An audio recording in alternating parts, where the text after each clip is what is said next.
बच्चों, आज मैं तुम्हें किसी भी एलिमेंट की परमाणु क्रमांक और द्रव्यमान संख्या क्या होती है और उसे कैसे निकालते हैं ये सिखाऊंगी। तो बच्चों, परमाणु क्रमांक को परमाणु संख्या भी बोलते हैं और इसे इंग्लिश में कहते हैं एटॉमिक नंबर और इसे Z से इंडिकेट करते हैं। द्रव्यमान संख्या को मास नंबर बोलते हैं और इसे A से इंडिकेट करते हैं। तो बच्चों, तुम परमाणु के बारे में तो जानते ही हो, यानी एटम जो है वो 3 पार्टिकल से मिलकर बना है, इलेक्ट्रॉन, प्रोटॉन और न्यूट्रॉन से। जो इलेक्ट्रॉन है उस पर नेगेटिव चार्ज होता है, प्रोटॉन पर पॉजिटिव चार्ज होता है और न्यूट्रॉन पर कोई चार्ज नहीं होता। प्रोटॉन और न्यूट्रॉन जो होते हैं वो किसी भी एटम के न्यूक्लियस में होते हैं और इलेक्ट्रॉन जो है वो ऑर्बिट्स में, जो न्यूक्लियस के बाहर ऑर्बिट्स होती हैं जिनको हम एनर्जी लेवल बोलते हैं, उनमें चक्कर लगाते रहते हैं। अब जो एटम है वो इलेक्ट्रिकली न्यूट्रल होता है। क्यों इलेक्ट्रिकली न्यूट्रल होता है यानी विद्युत उदासीन? क्योंकि जितने प्रोटॉन होते हैं एटम के न्यूक्लियस में उतने ही ऑर्बिट्स में इलेक्ट्रॉन होते हैं और वो दोनों एक दूसरे के, चूंकि अपोजिट चार्ज के होते हैं, वो एक दूसरे के चार्ज को बैलेंस कर देते हैं और जो एटम है वो इलेक्ट्रिकली न्यूट्रल होता है। ठीक है, तो अब तुम्हें ये समझ में आ गया होगा कि एक एटम का स्ट्रक्चर कैसे होता है। अब परमाणु क्रमांक क्या है यानी एटॉमिक नंबर। तो बच्चों, किसी भी एटम के न्यूक्लियस में जितने प्रोटॉन होते हैं यानी प्रोटॉनों की संख्या, उसी को उस एटम की या उस एलिमेंट की एटॉमिक नंबर बोलते हैं।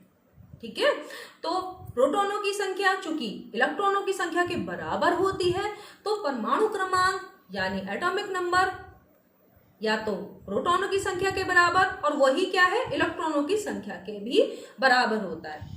तो अगर इलेक्ट्रॉनों की संख्या दी गई है तो भी वो हमारा परमाणु क्रमांक होगा यानी एटॉमिक नंबर, या प्रोटॉनों की संख्या दी गई है तो भी वो क्या होगा, हमारा एटॉमिक नंबर। और अब मास नंबर की बात करते हैं, द्रव्यमान संख्या की, जिसको कि हम A से इंडिकेट करते हैं। तो बच्चों, जो किसी भी एटम का मास होता है वो उसके जो न्यूक्लियस में होता है। एटम का संपूर्ण मास यानी टोटल मास जो होता है वो उस एटम के न्यूक्लियस में होता है और न्यूक्लियस में कौन कौन होते हैं, प्रोटॉन और न्यूट्रॉन। यानी टोटल मास किसी एटम का उसके प्रोटॉनों के कारण और उसके न्यूट्रॉन के मास के कारण होता है। ऐसा क्यों? क्योंकि जो ऑर्बिट्स में इलेक्ट्रॉन चक्कर लगाते हैं तो उनका मास नेग्लिजिबल होता है यानी नगण्य, यानी बहुत कम मास जिसको हम इग्नोर कर सकते हैं। तो किसी भी एटम का टोटल मास उसके जो प्रोटॉन्स हैं न्यूक्लियस में और जो न्यूट्रॉन्स हैं उनके बराबर होता है। तो टोटल मास प्रोटॉन और न्यूट्रॉन की वजह से होता है किसी भी एटम का।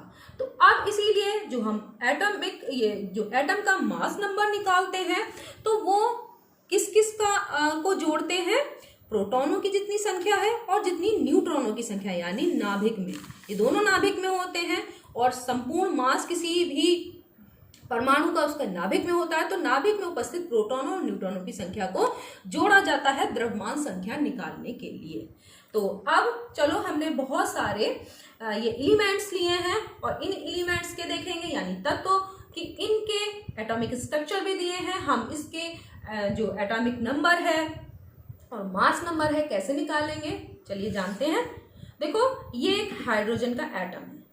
ये देखो, हाइड्रोजन एटम में तुम ये देख रहे हो बच्चों। देखो, एक और चीज, जो ये रेड बॉल दिखाई दे रही है वो हमने इलेक्ट्रॉनों के लिए इंडिकेट करने के लिए बनाई है।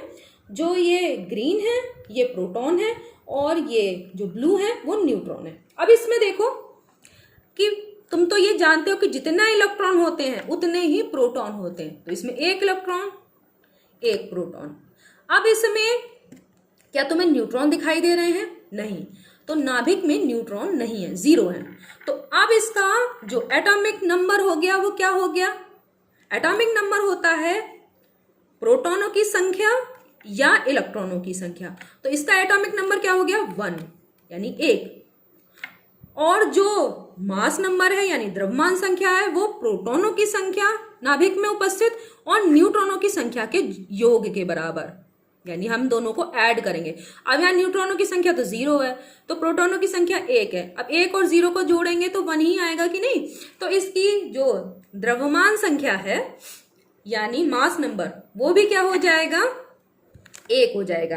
तो इसको जो है वो हम किस तरह से लिखते हैं, 1H1।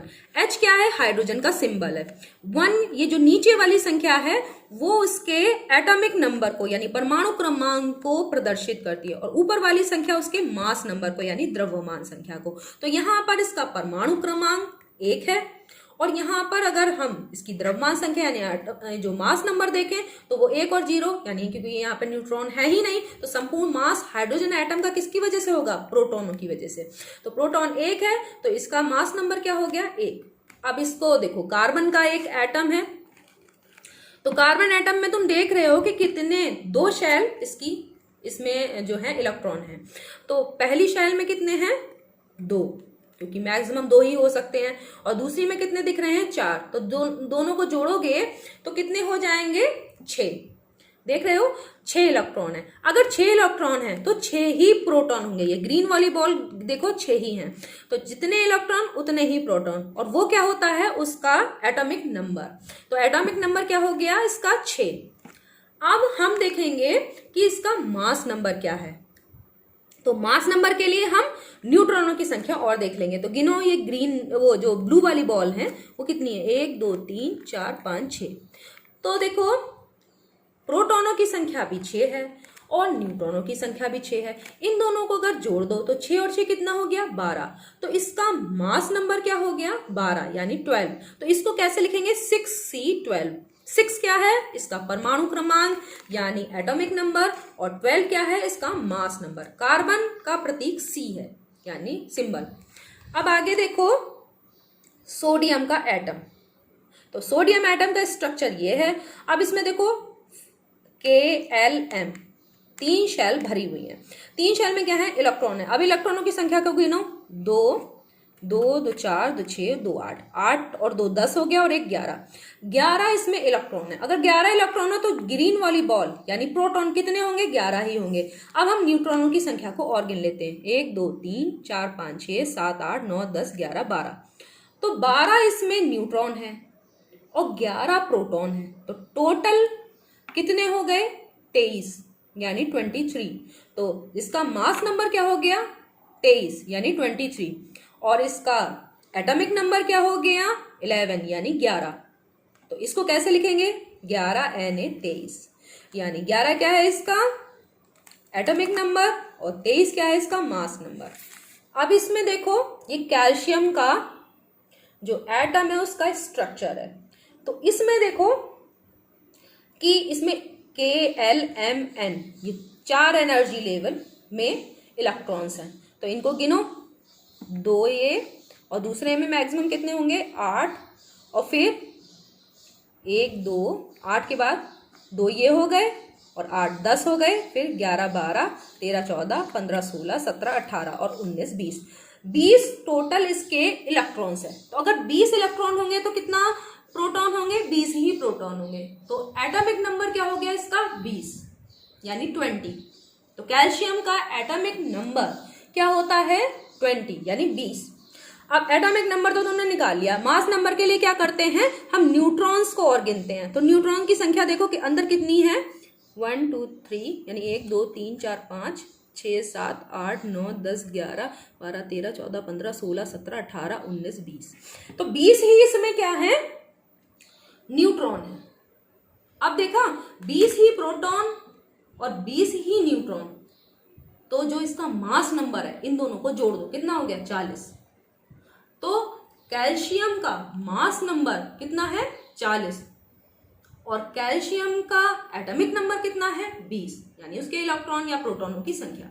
तो चलो, तो अब समझ में आ गया कि हम किसी भी एटम का या किसी भी एलिमेंट का जो एटॉमिक नंबर है और मास नंबर कैसे निकालते हैं। अगर हमें उसके इलेक्ट्रॉन या प्रोटॉन में से जो भी मालूम हो और न्यूट्रॉनों की संख्या मालूम हो तो हम उसका एटॉमिक नंबर और मास नंबर निकाल सकते हैं। अब इसका अगर उल्टा दिया हो, जैसे ये दिया हुआ है, जैसे हमारा ये लिखा है 6C12। अब इसमें से पूछा जाए कि इसमें इलेक्ट्रॉनों की संख्या कितनी है, प्रोटॉनों की संख्या कितनी है और न्यूट्रॉनों की संख्या कितनी है, तो हम कैसे निकालेंगे। तो देखो नीचे वाला क्या होता है, उसका परमाणु क्रमांक यानी एटॉमिक नंबर, और ऊपर वाला होता है मास नंबर।